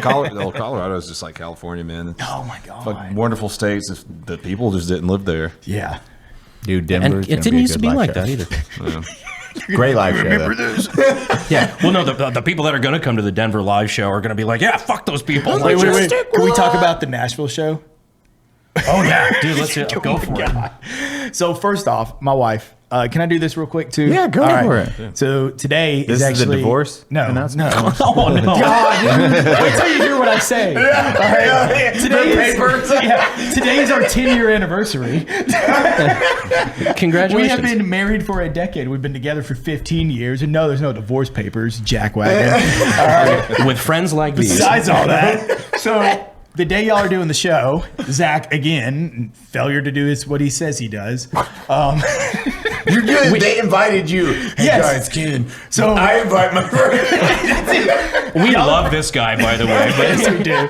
I told him I was going to tell y'all all the Zach stories. So y'all probably told him, hey, invite the guys. Like, let all the Nashville folks know. Probably told him like a week or two in advance. No, my wife texts me. we And she actually goes, told him to not invite you. Probably. My wife texts me and she goes, hey, her friends were coming over. Like, try to stay late at work. Like, don't come home. I want to hang out with the girls. And I was like, all right, cool. She goes, I don't care what you do. Just go do something. It's like, all right. So I text Zach, hey, what are you doing tonight? I can't go home. He's like, oh, we're doing the unsub in Nashville. Why don't you come out to it? Like that day. Oh, boy. I'm like, all right, cool. I'll show up. So I pull up and I'm like hanging out with y'all, and the staff there is in freak out mode. They're running around. We talked about scared this. to death of y'all's crowd. Oh, yeah. Thinking it's going to be like just some wild out craziness. Like we're going to have some rap concert in downtown Nashville. Well, in their defense, no. there was an AT4. There was an AT4 that y'all never saw, by the way. We heard about it. Yeah. Staff made sure to let us know. They hired security because I remember the first time I like walked in, no issue, walked out, did some things, came back, and I was like, oh, there's an armed security guard out front now. What's going on? He's checking everyone's IDs and get them in. I love, like, if anybody's going to cause a problem, it's not our fucking crowd. No, that's what was funny. I was like, do you know the people that are coming here? They're not going to cause a problem. They just want to have a good time. They're problem solvers. God, if someone was like, I'm gonna boop, boop, boop, boop, boop, boop. Wow, 400 people got questioned. I just lined them up. What did you do? At one point, I just like, look, if you fired, I get it. Just go home. Yeah, go home Yeah. at this point. They had to consult cameras. Nobody narked either. They all would be like, I don't know what you're talking about. We see nothing. Yeah, I plead the fifth. We watched people weren't involved. Police and brass. I was actually shocked there was an AT4 there. I was shocked. I was like, how did this? No, just all right. Don't do it. But it was very funny. Oh, That show was funny. They didn't bring y'all white. They ran out of White Claw. I remember that. Dave ran. You all drank the fuck out. We learned. I think we talked about on the drive to. Oh yeah, when I was dropping you off earlier, I was like, we learned really fast never to do a show back to back. Like that was the very nope, no more back to back shows. First show of the tour too. Yeah, dude. That at least imagine if that was show 3 though, and we're drained and we've already flown across the country like we had been, and then we have to do a back to back. Where's Cody? Oh, he flew away. he left. He's like, guys, I'm done. He's in heaven. was fun, man. That was a fun show though, the Nashville, Yeah. because they did come back to the backstage in the green room and told us all the staff was terrified of our audience. Welcome to Nashville. Dude, I can't wait. Now they get these next venues because we have like Denver, we have Chicago, Iowa, or Des Moines. Yeah. We have a lot of it, Florida, Orlando, but it's more on we get to play the Hard Rock. We get to play some fucking dope ass venues. Playing City Walk in Universal Studios, which is fucking crazy. Dude, I just can't wait to see the Florida folks come out. The Florida meth heads coming to see y'all show. Y'all gonna have fun there. I love Florida, man. 2,000 Florida men. 2,000 Florida men. That's the one thing 1,200 people is a lot in a venue, and now we're up to 2,000, and it's gonna be like, oh my God, I hope we're funny tonight. Better be. Was it Nashville that they had the possum or the raccoon or whatever it was, like stuffed? What? Which one was that? I have no That idea. happened? What? That must have been the second show. With the purse. Yes. Oh, yes. I kind of remember that. There's a possum, I think. Okay. If there's not a stuffed alligator at y'all's Florida show, Did they bring it to us? Dude, it's Florida. It'll probably be a real one. somebody brings it in on a leash. Show number 1, we made the jokes we scripted. Show number 2, we made the jokes we thought. There's a lot of booze. Could you see a Florida man bringing in the gator on a leash and Oh, saying yeah. it's their public ESA? Yeah. But bring it on stage. It needs to talk. We give it a microphone. Hey, Mr. I'll go with you. What, he ate somebody. Who wants to fight the alligator? Like, we're never coming to Florida again. Your dad is bravely deployed at Alligator Alcatraz. Where'd my finger go? It's a shit right there. That's awesome. Oh, yeah. I am terrified of the live show. I'm like, fuck, here we go again. We do it for all of you. I hope you all know that because Yeah, they're so awesome. I'm not even gonna lie. Sitting out in the crowd watching it, it's just pure funny. You can't beat it. That's our biggest fear. Other than Rich is the only one that Rich just embraces that life, man. He eats it up. and then Jack. Last time Jack was on, that was my favorite thing. Jack was like, I knew it was really draining when I seen you guys in San Diego and Rich was dead. He's like, that's when I was like, oh, this is not a fun tour for these guys. They're completely They're done. Exactly. Because you're just trying to find a cadence for it. And you're like, hey, super excited for this next 8 shows, I think. 8 shows from San Antonio to all the different locations. It's just the venue size has stepped up. Because the overall game plan is next year to even bigger, but only like 2 to 4 shows in 2026. And our goal for 2027 is I just want to do Madison Square Garden. If we can do that and sell that out, that's a lifetime achievement award for all of us, I think. No, y'all took White Claws to the Pentagon. Y'all life achieved. Oh, Y'all yeah, are there's there. Y'all hit check marks that nobody knew we needed. I just want to see Cody's face when we walk out on stage and we're surrounded from all sides by 16,000 people. It's like, fuck, I'm so scared right now. And just do one for 2027 and call out the pilgrimage, and everyone goes there, and we just get drunk as shit together. Cody, you want to borrow my ghost bed pillow? Does it smell like you? Yes. Do you feel that cooling technology? It's definitely not a hot pillow. I gotta get out of here. Give me my pillow. I'm the one that has to sleep here. You guys have your own houses and your own pillows. Quit touching it. All right, real question. Can the gang do a pillow fight? Not with these. They're A heavy. slow It'll motion hurt. pillow fight? No, they're heavy. It'll hurt. Are they really? Yes, they're premium. Dude, that would actually That suck. actually, I don't think I'd want to get smacked with that. I'm swinging it hard, okay? Your son, you walk up and just tee off on your kid. If I smack you with this, you're going to be a ghost. And get this, They're built to last with a 20-year warranty, and they have a 3-month free trial period. What do they do with all the used mattresses that get returned? Not black lights. They have a complete sleep setup. For spooky sex. Boo. GHOSTBED has it all. Adjustable bases, sheets, pillows, and full bundles to upgrade your whole bed. With over 20 years of sleep expertise. Which is really amateur hour. I've been sleeping for at least 30 years. Family owned and handcrafted in the USA. In Canada. Ew. Canada. And trusted by thousands of happy sleepers. Like Cody. Brandon. keep that. And Nick. Yep. They have over 60,000 5-star reviews. And you get an extra 10% off when you use code UNSUBSCRIBE at checkout. Head over to ghostbed.com/unsubscribe to get started. That's ghostbed.com/unsubscribe. Use the code unsubscribe to sleep better and stay cooler. What's up, Mecca? Dude, Oh, Unsub that'd be Mecca. awesome. Yeah. That after party is going to be dope. We pick one bar for all 16,000 people to go to. You couldn't. Exactly. Dear God. It would be one of those like They're all street sitting there right takeover. now. They're all sitting there right now like challenge accepted. Dude, we just, yeah. Y'all's comments are about to blow up with, oh, if y'all come to New York, we could definitely do it here. You could get everybody here. Man, I wouldn't want to go to New York. We were just there. You can't fit 30 people in a fucking bar in New York. No. Oh my God, you're right. I was just there with Ryden months ago. That Every place is like a fucking broom closet with a liquor license. Dude, I sent you the photos of that room. It was like a nice room. It was at a higher end room on Times Square. It was like, cool. Ryden will love this experience. It's a boutique hotel room. Blah, got it for him. And then we walk into the room and it is Tiny. I was like, oh, there's a bed and a window. Got it. Ryden doesn't care.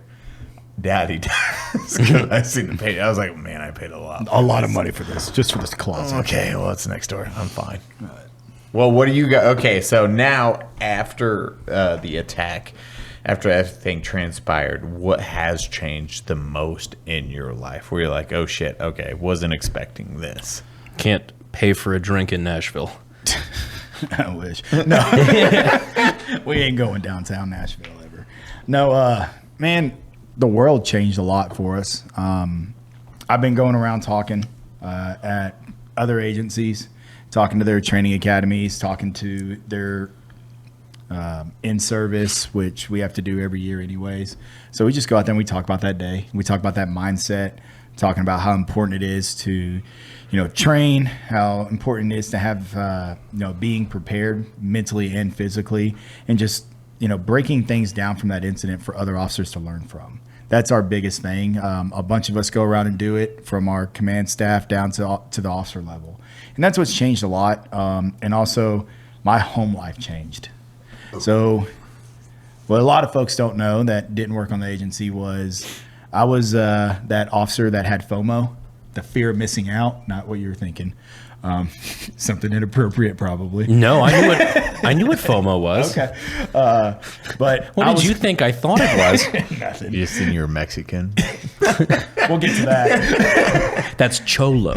Yeah. He never came and helped me work on my deck. So I'm still upset about that. Oh, that was why. It was a race thing. I understand. So upset about that. I had to work on that deck by myself. We were with Zach. It's not crooked. I swear to God, my deck is not crooked. It is Wait, straight. holy shit, you're the fucking guy. Yeah. Wow. No, the whole time. You're Holy texting me and Zach while I'm in Nashville. And you're just like, I'll cook you guys some good steak. Just come fucking help me fix my deck in 100-degree weather. Oh my God, I swore, you're the fucking guy, you dick.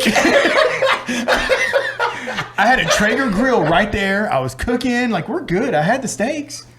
I was like, this dude's like, bro, what? Why don't you want to fix my deck? He's like, first off, it's a fucking steak. It wasn't fix it. It was just help me build it. Oh. Big difference. Oh. Big difference. This motherfucker claims to be Hispanic, can't build a fucking deck.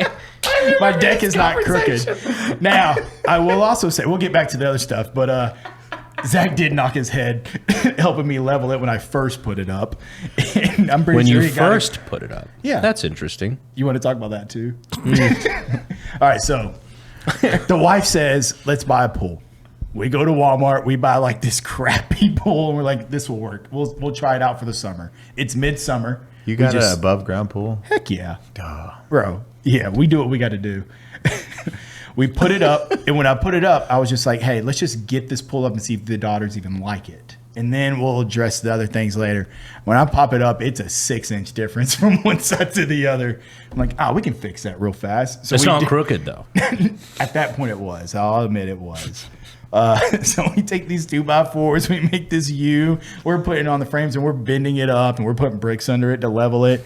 Zach calls one day. He's like, hey, what are you doing? I was like, we're doing this. He's like, well, I'll come by. He's like, all right, yeah, I'll take the help. So he shows up. He's not even there 5 minutes when he's helping lift it up, and it just breaks and whacks him in the head. And he just steps back. He's like, yeah, I got a concussion. I'm going home. I can You even said it like he would say it. You really do sound like Zach when you say He goes, Zach I was like, Zach, you spent longer driving to my house than you did being here.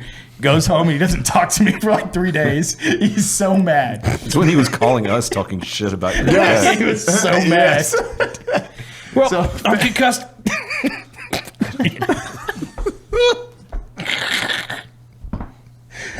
So fast forward a whole nother year, and I'm like, all right, I'm going to take the pool down. I'm going to re-level it, and then I'm going to build a deck. Because all the previous year, my daughters were in it every day.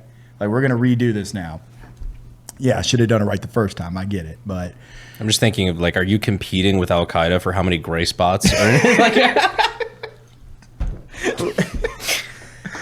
so I go to put it up for the second time after fixing it. And that's when I was like, hey, I want to come help build the deck. And he's like, no, I'm not helping you build your crooked deck. Last time I almost had a concussion. same Whatever. Sounds just like same above ground pool. Yeah, same above ground pool, but I had leveled it this time. I bought all the equipment to do it right. I hired a buddy to come help out, and we built this deck. And then he's I like you hire them, but you're like, I got steaks for you Steaks, bro. unsub boys. Yeah. $8. I was almost done at that point. I was thinking about coming over, and Zach's like coaching me. He's like, no, don't do that. Don't do it. You'll have a concussion. He'll concuss you. Yeah. So, like, I get done with it. I take a picture of it, and Zach's like, there's the proof. It's crooked. I'm like, it's not crooked, bro. Well, fast forward again, even more. Zach sends me a text one day. He goes, hey, my daughter's making these bracelets. You and the family want to come down to this flea market and buy some. I'm like, yeah, we'll swing by. So me and the wife grab our daughters, and we drive out there. We buy these bracelets. We're walking around at this point, checking out other things at the market. Zach sends a text. Says, hey, my wife's coming by. Why don't y'all swing back by over and come say hey? So we're like, all right. So we swing back over there and we start chit-chatting. And somehow, in the middle of this conversation of our wives talking, the deck comes up again. And this is where it gets crazy is we have houses now divided in relation to this deck ordeal. My wife looks at Zach and says, no, the deck's crooked. It is 100% crooked. I'm on Well, yeah, team. we're watching the kids play with a ball, and one of them's just dropping it and rolling it to the other. She's like, I'm so team Zach on the crooked deck. And then Zach's wife, she's like, no, I saw pictures of it. It looks straight. I'm team Michael. It's straight. And now we're like, all right, what do we do? Our families are torn on the simple fact of this deck being crooked or not. It's never going away. And, Do you own a level? I do. And It's level. That's not a confident level. It's level. Is it I'll take a picture. It's level. okay? You put your kid's life on it. It's level. 100%. Okay, now I 100%. that now I feel way. what degree of level? Like the bubble's touching one of the lines. It's like level. I need to see And I'm not pictures playing of with this any deck. statistics here. I'm not changing the numbers. It's level. Did you stain the wood on the deck? Not yet. I'm gonna do that. I I'm gonna do knew. that I next fucking year. knew this was Next gonna year. be. This is Next gonna year. be white ass 2x4. You got the Lowe's label still stapled to it. You're supposed to let it sun dry. Oh god, it's so bright. Another crappy thing. This is like God-tier unsub dad fans talk. here. Oh, I know. I go speak at a conference at some SROs. In this SRO in Chattanooga, or I'm sorry, this was in Knoxville. I get done with the entire presentation about talking about the incident and mental health and stuff. SRO? Yes, school resource officer. Oh, okay. This officer comes up to me and he goes, hey, is everything true? I'm like, what are you talking about? Is everything true? He goes, everything that was talking about, like, is it all true? I was like, yeah. Everything that I just talked to you about on this presentation is true. I was there. He goes, oh, no. Everything that veteran with the sign said about your deck. I was like, dude, I swear to God, if you don't get out of my face right now. He's like, well, I was just curious if it was crooked or not. I was like, dude. Made the mistake of telling Zach that, so he holds that over my head now. Oh, Zach. You little veteran with the sign. He just did this. All right, Zach, if you're watching, your next one has to be you holding up the sign that just says, "The deck is crooked." We're actually debating if he has two stories, which is the donkey story everyone knows, and then the other story, which he's trying to figure out if he tells or not. So we talked last week about this for the live shows, was we'll just present both stories to the audience and then have the audience decide on what they want to hear for the live shows. I love how your strategy for social media and for the audience now has just like morphed into Gladiator, like the fucking emperor. Just like, tell me it works or doesn't work. No, it's brilliant, but it's just very funny. It's like, do we kill Cody? It's like, whoa. This only works once. Nashville, hope you're doing the show. Drag his body on stage. We're good. Just leave it here. Actually, everyone gets a part. Jesus. But to go back to like how things changed afterwards, I had that fear of missing out a lot. Of like, hey, we're hitting a search warrant. You want to come? 100%, I'm on my way. Like, when are we doing this? Like, can I be Ram? Can I be Pry? Can I be the point? I was jumping on anything and everything. We'd work wires. I'd volunteer for the night shift. There was overtime available. I was like, hey, let's do this. Like, I want some overtime. I was like rushing for that adrenaline at work constantly. It's fun playing Jump Out Boy. Let's be real. And then... And shoe segment here. Yeah. As a matter of fact, have you seen the unsub jump outs, Cody? Hey, those are some nice, colorful shoes. Hey, we got black ones too. What size do you? Oh man, I'm not telling y'all. Y'all make fun of my short feet or my little tiny feet. Have you tried our Jump Out Boy shoes that No, I not designed? yet. I designed some Jump Out Boy I shoes. wear boots every day. 9s? 8.5. That's fine. We got some. I'm gonna give you the ones in my fucking car. But no, I really enjoyed playing the Jump Out Boy all the time and just going out and doing stuff. And I neglected my family a lot. I didn't get to see my first daughter grow up like I should have. And I'm at home. It's not like I'm somewhere else. I'm at home every day and just missed a lot of it. And post our incident, I was sitting at home one day and it was just me, the wife, and our daughter. And I looked around and I was like, man, who's here? Ain't none of my coworkers. It ain't none of these folks that are talking about like, Blue Lives Matter and Thin Blue Line and, we're the greatest job that you could have, a profession. No, it was my family. And that like flipped a switch in me to tell me that like, this job is not my life. My family is my life. And I've changed all that. So like, I'm at home now. Yeah, you call me here? You call me, well, yeah. Like, on an anniversary. You like, not I'm even in trouble fucking for that. Nobody's even helping me build my fucking deck. Yeah, you jerks. I'm trying to build a deck for my kids so they can have fun because I'm trying to be a great dad now. Jerks. Yeah, you're talking about the importance of family while you're on. Yeah. I know, and my wife's upset with me about that. I'm sorry. We had scheduled some things prior, and the reason why I'm here is a conference as well. So we're kind of doing two birds, one stone. That's the motherfuck about an anniversry. It's on the same day every year. Yeah, and it's only the 10th year. It's only the 10th year. I know. It's only the 10th We got year some stuff anniversary. planned. I'm gonna. We'll take care of it. She's awesome. We're just shitting on you. I know. Wow, thanks. I will say it can be easy to forget. Like Sav and me completely forgot. Like our 4th, it just was after the fact by a few days. I was like, shit. It's like fuck. Oh, what day is it? I was like, babe, we both forgot our anniversary, and she's like, yeah. And we were like, oh, fuck, we both forgot. You could have motherfucked him so hard. You're like, Yeah. I didn't forget. Yeah, she did. I was just waiting on you to forget. I knew she forgot too. I was like, she didn't say anything. I'm good. I was like, buh. I had to Google like, what are you supposed to give on a 10-year anniversary? I still don't know. It was like 30 different things you're supposed to do. Babe, what Hey, is- honey, you got you a set of steak knives and a new vacuum cleaner. I got you a deck and it's not crooked. and a vacuum cleaner. It's good though. You're like the family. I think it does come with age, and then those moments like Yeah. you went through. That's when it's that wake up call. Oh shit! I need to dedicate more time to my family because I've missed out on X, Y, and Z, or I'm not there, and it's a difficult balance a lot of times because you're like, I want to provide for them, I want to give them the best life possible, but the flip side to that is I don't get to spend time with them as much as I need to. I mean, it's tough. We got 2 little girls now. Our second one, you know, I've been there for everything. Like any milestone, I'm there. And now I'm trying to make up time from the missing with the first one. I'm always going to be behind, but we're trying. And that was the other thing. Like it flipped a switch on me too to realize like, look, we're still broke and crime's still happening despite all the overtime I worked and all the criminals we locked up. It ain't changing. Like, damn, go home. Like, see, Daddy didn't make a difference. There's no difference.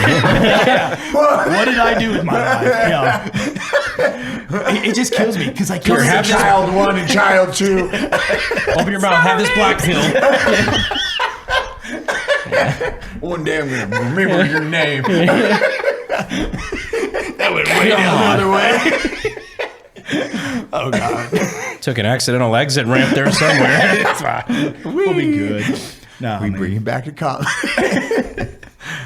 It's a hard one. Like we've discussed it multiple times, where it's the sacrifice you make, and you're like, "Cool, look at these empires I've built for my kiddos or my family," and then it's like, "Fuck, Yep. fuck, I've missed so much because of it." And then it's was the trade-off worth it? And usually it never is. Mm-hmm. No, it sucks, but we'll make up time. Yeah, We'll bring it back. That's the best part. How old is your You still have oldest? so much time. Yeah. So I got a 5-year-old and a 1.5-year-old. You got so much fucking. I know, but these are the fun times. Man, my 1.5-year-old, you know, she'll run around and just destroy everything. And they tell you like your second child's the worst. It's true. Your first one's an angel. Your second one's the devil, in the good way, not the bad way. Don't think I'm talking bad about my kids. It's just true. I sit there and watch my second child just like get on top of this little stroller or something, and it's just riding it like it's a surfboard. And I'm just like, yeah, they'll be fine. First one, we were like, no, get off that, and trying to run to grab her so she doesn't get a boo-boo. Like, no, you're good. My favorite John story is the linen closet. Oh yeah, when he was about your youngest daughter's age. He just opened up a linen closet, looked up at the little shelves. Damn, that's a ladder. Climbed all the way to the top, nose dived off of it, just right onto his little soft head. He was like, yeah, I was like, what do I do? He's fine. Babies are pretty malleable. They like bounce and shit and bend. You just have that moment of like watching your kid on the ground after this, and you're like, you know, You do have college isn't for everyone. That is my child. What's the game where you have to keep your baby alive? Oh, who's your daddy? Yeah. Who's your daddy is like, it always sounds like you're parenting John, because didn't he also go to put Oh no, forks in we were playing. John's like, goo goo gaga. He's in the oven, turning on this stuff. You're like, what the fuck, dude? He was exactly that. We were playing hide and go seek, and I found him outside underneath my car. So I'm like, what the fuck? Why are you even fucking outside in the first place? So I take him and I put him in the corner in timeout, and then I catch him. I don't know where he got a butter knife from. He was sticking it in the alley, just seeing what would happen. Dude, Allens are scary. Like, our daughter takes the Wi-Fi block, the extender, and keeps pulling it out and trying to put her finger in it. We're like, stop, please, no. One, I get mad, you cut my Wi-Fi off. Two, don't do that. I got electrocuted one time as a kid. Now that I think That about it, explains a lot. Oh yeah, you have no idea. I remember specifically like cleaning, like helping my parents clean something, and I had like one of those like Clorox wipes, like the one that's like it's wet with like I guess alcohol or whatever on it, and swabbing an outlet that a light bulb was in, and just getting that as like a child, you're just like, oh. I feel like that electrician would be sitting right there right now, just shaking his head, ashamed of you. Yeah. I don't know when There you're. was stick chargers on your phone. Yeah, the 12 volts or 9 volts. Oh my, yes. He was just like, It's all fun and games till you try it with a cigarette lighter from a car. Salt with the eraser. what? Salt with the eraser? Ice, salt with ice. Yes. Salt and eraser. Nothing happened. No, I remember that you'd go up to your friend and say, hey, let me see your hand. And you take the eraser and you just keep going it right there on the yeah. hand and burning Yeah, it. burn it. Like, shit. No, I I know my parents would get onto me. I don't remember any of this. I would get out of my crib and then I would unscrew stuff. So TVs, anything on the back of stuff, I would just go unscrew it. And then I thought everyone did it at a young age of like 4 to 8. Fix their own Nintendo controllers. You take it apart and then you'd heat up a butter knife to red hot and then you'd resolder the buttons. I have like photos of me doing this. And dude, I thought everyone was like, yeah, you have to resolder your controllers to make them work better. So I'd always do that for my friends with Nintendo controllers and everything. You take it apart, heat up the solder, melt it, and then make sure the connections are better, put it back together. The Mexican soldering iron, a knife. A knife with an open stove, heat it up, and then you melt it. You're like, it's good. I do kind of find it funny as y'all are talking about stories as being children. It now explains a lot. Yeah. That's how we got to where we are. No, I don't think anybody would look at us as kids and go like, those ones are going to be successful. Fuck no. What do you call a broken bottle, Brandon? I know what Clerks 2 called it. Good Lord. You got it too. Don't even pretend you didn't. This is what we do. Oh, Lord. No, so you went shooting today too. Oh, wait, fuck. You just got something. Oh, yeah, it's in the car. What is it? Cody's favorite thing? That was your guys' anniversary present. Yeah. No, I'm trying to hold that. I can picture Brandon on a knee. The his and hers SMG. That's what Brandon got in the divorce. I'll let you do the honors. You have an MP7. I have an MP7. You have it's an pretty MP7. cool. You have a suppressed MP7. Yeah. It's been so long. That's been the one that like fucked with me because like I wanted one. I didn't 40 grand want one. Yeah. And so I ended up getting like a pretty okay deal. I think it was pretty like decent, like 28, 29 grand, something like that, which for a full auto MP7, if you know going right, like that's pretty good. In really good shape too.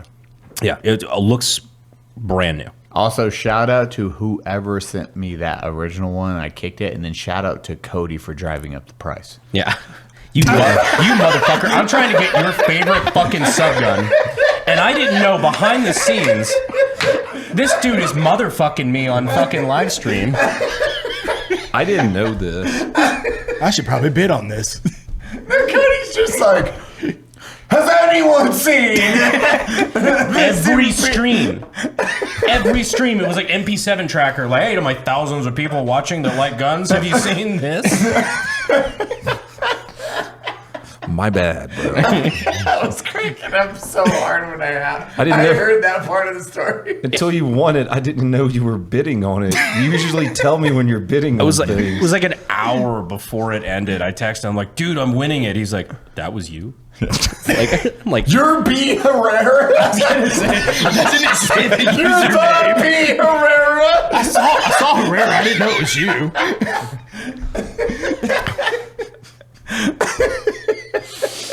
Well, it had a good ending to the story, I guess.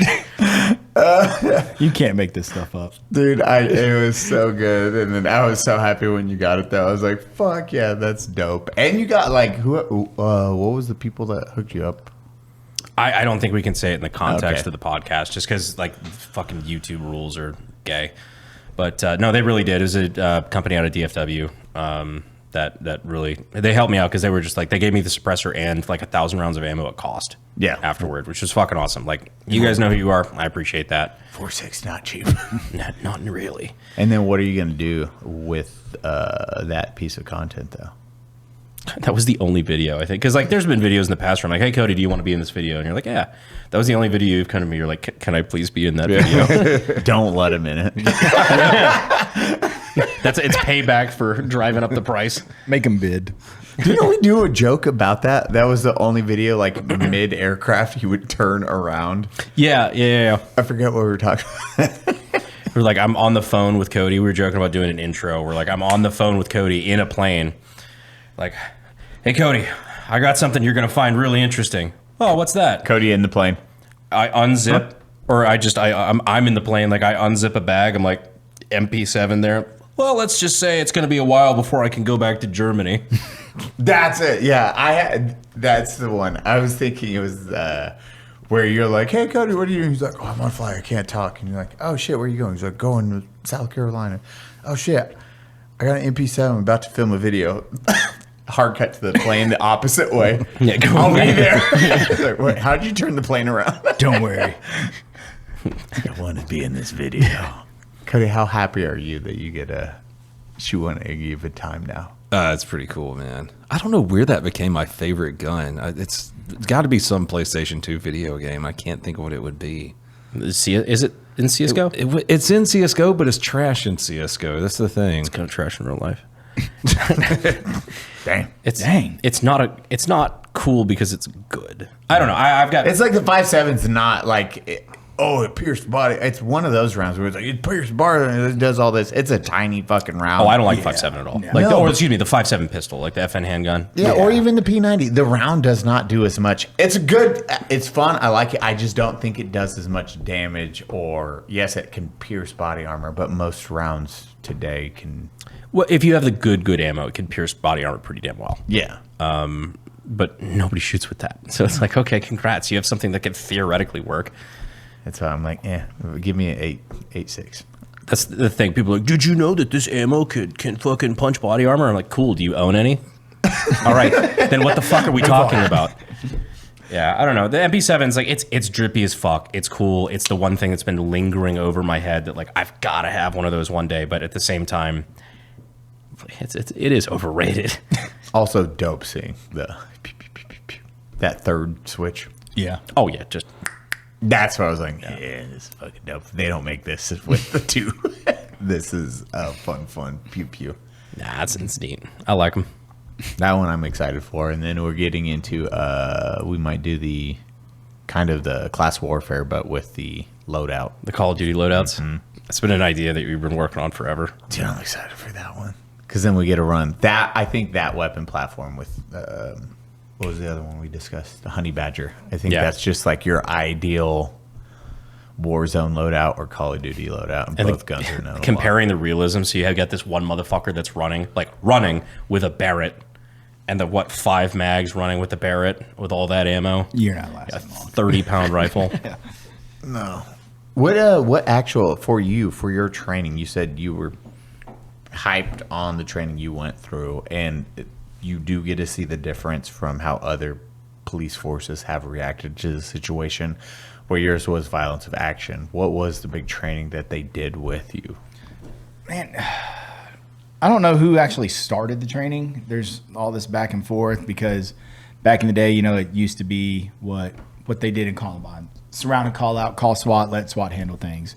And you might know better, like when it started transitioning, where they're like, hey, we're not doing that anymore. Yeah. Like it's go in. It doesn't matter if it's 1 or if it's 4. That was right around the time I became a police officer, like back in 2015. Okay. They just started transitioning that type of training. Because that would have been after Sandy Hook. Mm-hmm. Yeah, it was around after Sandy Hook. And I knew like, don't wait, go. Alert had a thing out of Texas. They were like, they had laid down like this foundation, and I'm not saying they were the first ones to do it. I don't know who came up with it, but our department went through that training and was like, that's what's gonna work, and we just adopted it, put our logo on it, put a little spin with it from our agency, and our training folks just pushed it to us. And I think it's like national now. Like everyone goes off of this platform. It's not. It doesn't matter if it's 1 person or if it's 4 or if it's 8. First one there, you just go. And that's what we're taught. Yeah. And it's just, like I said, it's just beat into us at the very beginning. Like, this is how you will do it. You need to look yourself in the mirror and you need to ask yourself, can I do this? If not, this might not be the profession for you. You have to self-evaluate. And we're really good about that. Because I think that was also the son of a bitch about Uvalde, because there was a lot of, don't get me wrong, there was a lot of failures on a lot of levels, but one of the glaring ones is that they treated it as a barricaded suspect. Well, we just had one in my hometown. We had a situation that came out as an active shooter. And, I'm getting alerts on my phone, and I'm texting the security guard at my daughter's school, like, hey, are you aware this is happening? He's like, yes, I'm on it. School's on lockdown. I'm like, thank God. Someone's paying attention. This is awesome. I'm happy. But besides all that, like, it comes out as an active shooter. Officers get there, comes out, they find out that it was just an individual going through a mental episode, had a gun, and entered into a liquor store and started popping rounds off. He's screaming and yelling a bunch of crazy stuff. Everybody got out of the liquor store, and it turned into a barricade. These are very fluid, but at the same time different. Yeah. And they can change on a dime. And that one, again, came out as an active shooter, changed over to a barricade. And they just surrounded and called him out, waited. He was sitting inside the liquor store just drinking. Yeah. Finally got to the point where it was like, all right, I'll come out. And came out and got the help he needed. But again, came out as an active shooter. So, yeah, they're tough.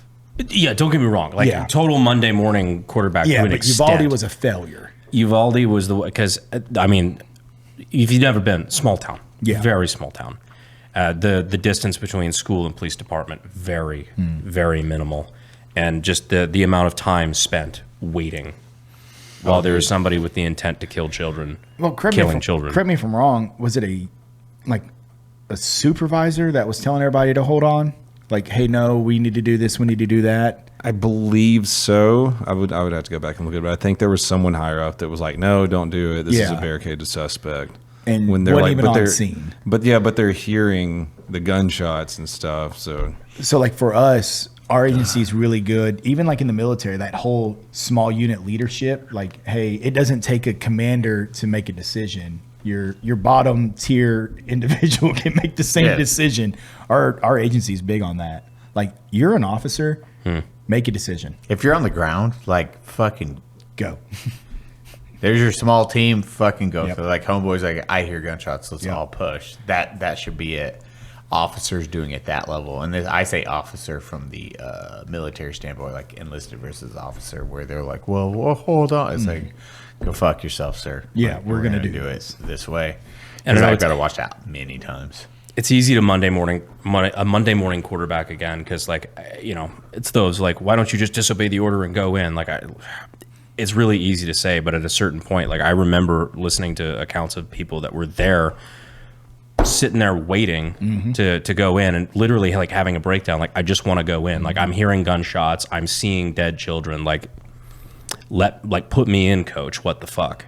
And like, that's a hard thing to deal with. And that's where you have to award the individuals that go. It's their fear of punishment. It's like, oh fuck, I don't want. What trouble am I gonna get into because this person did say don't do this, and he is above me in rank? That's where at fucking primetime Army war or Baghdad war, dude, like, enlisted, yes, officers outranked, but did not fucking matter. Like, enlisted E6s, E5, the sergeant, staff sergeant, first class made decisions. Yeah, so when we had, my favorite is still like Sergeant Rain, we were doing a patrol. It was like going in at night, and we're just about to, we might have just putting our nods on. We're fucking walking down a path, and the first lieutenant, I forget his name, was like, there's an ID hole. It's like right in the middle of the street. We're walking next to it, and then the lieutenant's like, hey, Sergeant, can you go look in that ID hole, make sure there's not another ID at the bottom of it? Sergeant Randall looked at me, he's like, go fuck yourself, sir. You go look in the fucking hole. Yeah, you go look in the fucking hole. I'm not looking in the goddamn giant hole where an explosion happened. Just, what the fuck were you talking about? What do I do when I find it? You just get to see retarded leadership on so many levels a lot of the time. Smack that, see if it's live. Correct me if I'm wrong, too. Was it the Bortac folks that went in at Uvalde? Like, when they finally got on scene, and they were under the impression, like, oh, no, this is a barricade. And then when they got on scene, they were like, this isn't a barricade. This is still going on. And then they made entry. Yeah. I want to say, like, especially early reporting was that, like, Bortac got involved, and then, you know, those dudes are awesome. Bortac's fucking badass. Dude, I met some of those guys out in Cali that they came out, and I was like, dude, y'all are legit. Like, if I go federal, that's where I want to go. I didn't know that they're so high speed. They skydive into shit sometimes. Just like to they do Halo and Hey-Ho jumps. They're like, I shit you not. They're like, hey, we can drive up there. No, get the bird. We're going up all the way, and we're going to jump in. Why? Well, just do it. Let's do it. You saw that one where they that one like socialist rifle club or whatever. Like, that dude tried to ambush the Bortac guys. Yes. It had that like shitty like 3D printed fucking AR that basically was like, he had it engraved on the rifle, or like from the photo I saw at least, it said like step 1 point at fascist, step 2 pull trigger, or whatever the fuck. Dude tries to ambush some Vortac guys. You are ambushing cops with a rifle, with an AR-15 style rifle, and somehow you are still the only corpse on scene. Vortac. Yeah. Those guys don't fuck around. They're trained for ambushes. Yeah, dude, when you train for an ambush, like military training, it's part of it. It's trained for your if in an ambush. Guess what you do? You fucking start shooting. That's what programmed in my head. One of I've talked about it before. It's like the only time I felt I was like, oh, I'm gonna die. Like rounds kicked at me, my first instinct was like, well, I'll just shoot back. I'm gonna just shoot a fuck ton back. Fuck you. And it was like tick tick tick. I was seeing dust kicking around. I was like, oh, those are close. Yeah. Shoot back more, but I'll take a knee this time. Like are those pumps or zings? Yeah. And I'm guessing the Vortac guys, that's they exactly what happened during that. It's like we hear engagement, we're just going to turn and start fucking shooting in where we hear the pops from. But I mean, I'm assuming, I don't know actually the details of that situation, but I'm assuming it's like handguns versus rifle at rifle distance, or at least, decent distance, and they still just smoked that fucker. Dude, that's hilarious. And I'm pretty sure on the Uvalde one of them took a round through the hat. As they were making entry, like he was number one coming in and took a round through the hat, and then still pushed in and ended the fight while the rest moved in. Like them some bad boys. I've never heard of that group before. Exactly. Neither had any of us until Uvalde. And we're like, what's Vortac? Do they just operate across the nation? It's Border Patrol Special Forces. No shit. Yeah. But they train with like Delta and all those boys. So the most recent one was kind of like one of those fuck ice shit, like that sort of thing. They're fucking haloing in. They do crazy shit that you wouldn't think Border Patrol does. No, Halo's a fucking wild one. That did not know they did that. Think of this as like you were like an anti-Vietnam protester in the 60s and 70s, and you're like, you know what? I'm going to show these baby killers what I think, and you try to like wait outside in a parking lot of a MacVSOG meetup. Like, good luck. Holy shit. Yeah. That's fucking wild. Well, fuck yeah, man. Well, what now after everything, anyone that's going into that situation that might be dealing with the same stuff you went through, what would be any information or advice you would get out there and present to that audience? Man, when I go out and I talk, I tell them like the whole mindset, the being prepared, the listening to your training, the knowing that it sounds so cliche and I hate this, but it is what it is. You know, like we swear in, we put our hand on the Bible, put our hand on the shield, and we tell them like, hey, I will lay down my life for someone. Like that's true. So in these incidences, like when we were going into it, like, hey, there might be a chance I don't go home. And that's already predetermined when we're going there. Like, hey, my family knows like I might not come home in this instant in particular. But if you can't sit here and answer that question truthfully, again, you shouldn't be in this profession. But just having that mentality and being prepared, like those are the two biggest things. Physically, mentally, all that. Like the days of being the slob police officer that just sits in their car and does nothing are done. Like we're trying to get folks like caught back up. Hey, no, we're training, we're doing this, we're being prepared. And everyone says it best. Like I don't want this out of shape lazy officer coming to my call and backing me up or taking care of my family. We're done with it. We want to fix our profession. You don't want to be the shitty cop in a donut operator video. No, you don't. You do not. That should be the fear in everybody at the academy. They should like instill that to folks. Like, look, if you mess up, donut's going to get you. That actually, because I know they use your videos for training for a lot of that stuff. It's like what to do and whatnot. That's what you should start doing for training. Is you're showing where you are just going after bad cops. Like this could be you if you don't pay attention. This got 5 million views. You don't want this to be you. Taser, taser, taser. This could be you. Well, Acorn Cop. Oh, Lord. Acorn Cop. Dude, Acorn Cop, it has been a pleasure to have you on. You can't tell me, though, that combat role wasn't legit. Hiya! Hiya! Didn't you do two? Yeah. It's like, and you try to give people the benefit of the doubt. You're like, okay, like severe PTSD, stuff like that, like was claimed and whatnot. You do some more reading on the background, like, no. 3 deployments to Modern Warfare 2, and like they stay home and play Call of Duty all day. I do the Thanos in some of those. I'm just like, I'm sorry, little one. You know the good side of cops and the bad side. You're like perfectly balanced as all things should be. You just got to go back to this. Which one are we doing? Oh man, Cody, you want to close us out? Well, before we close out, where do we find you, you beautiful son of a bitch? All over the place now. No, I'm on Instagram, Mike Collazo, .official, because there's apparently another Mike Collazo out there, so I had to put that in. A real Italian. Yeah, exactly. He may or may not be a cop in Texas, and he may or may not have been at y'all's range day, by the way. He's an awesome guy. He actually sends me Bible verses every so often. We got to know each other. Oh, this is a real guy. Yeah, 100%. He was outside working security for y'all's range day.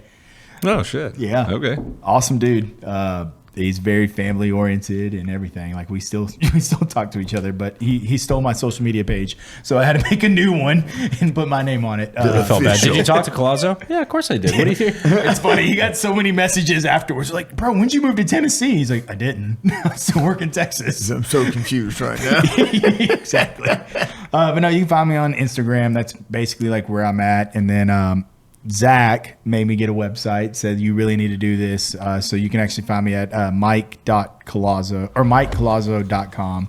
That'll give you like my contact information. Because again, I'm real big in the law enforcement realm of just being there for each other and checking in and all that type things. And I give my a phone number out, not my actual one. There's one out there, and my email just to talk with folks. Don't do that. I fixed it. You can also find his Instagram at Crooked Deck Actual. I'm gonna have to change it now. No. Well, That's it's awesome, been man. a fucking pleasure. No, it's been awesome. No, we did genuinely appreciate having you on, man. It's fun to have these more serious ones, even though like we try to keep it lighthearted and everything like that. I think we talked about some pretty real shit. Yeah. Yep. Well, everyone, thank you for coming to the Unsubscribe podcast. I was joined today by Eli Double Tap, Mike Collazo, Brandon Herrera, myself, Donut Operator. We love you. Thanks for being here. Go fuck yourselves. No, I'm joking. I love you. Kisses.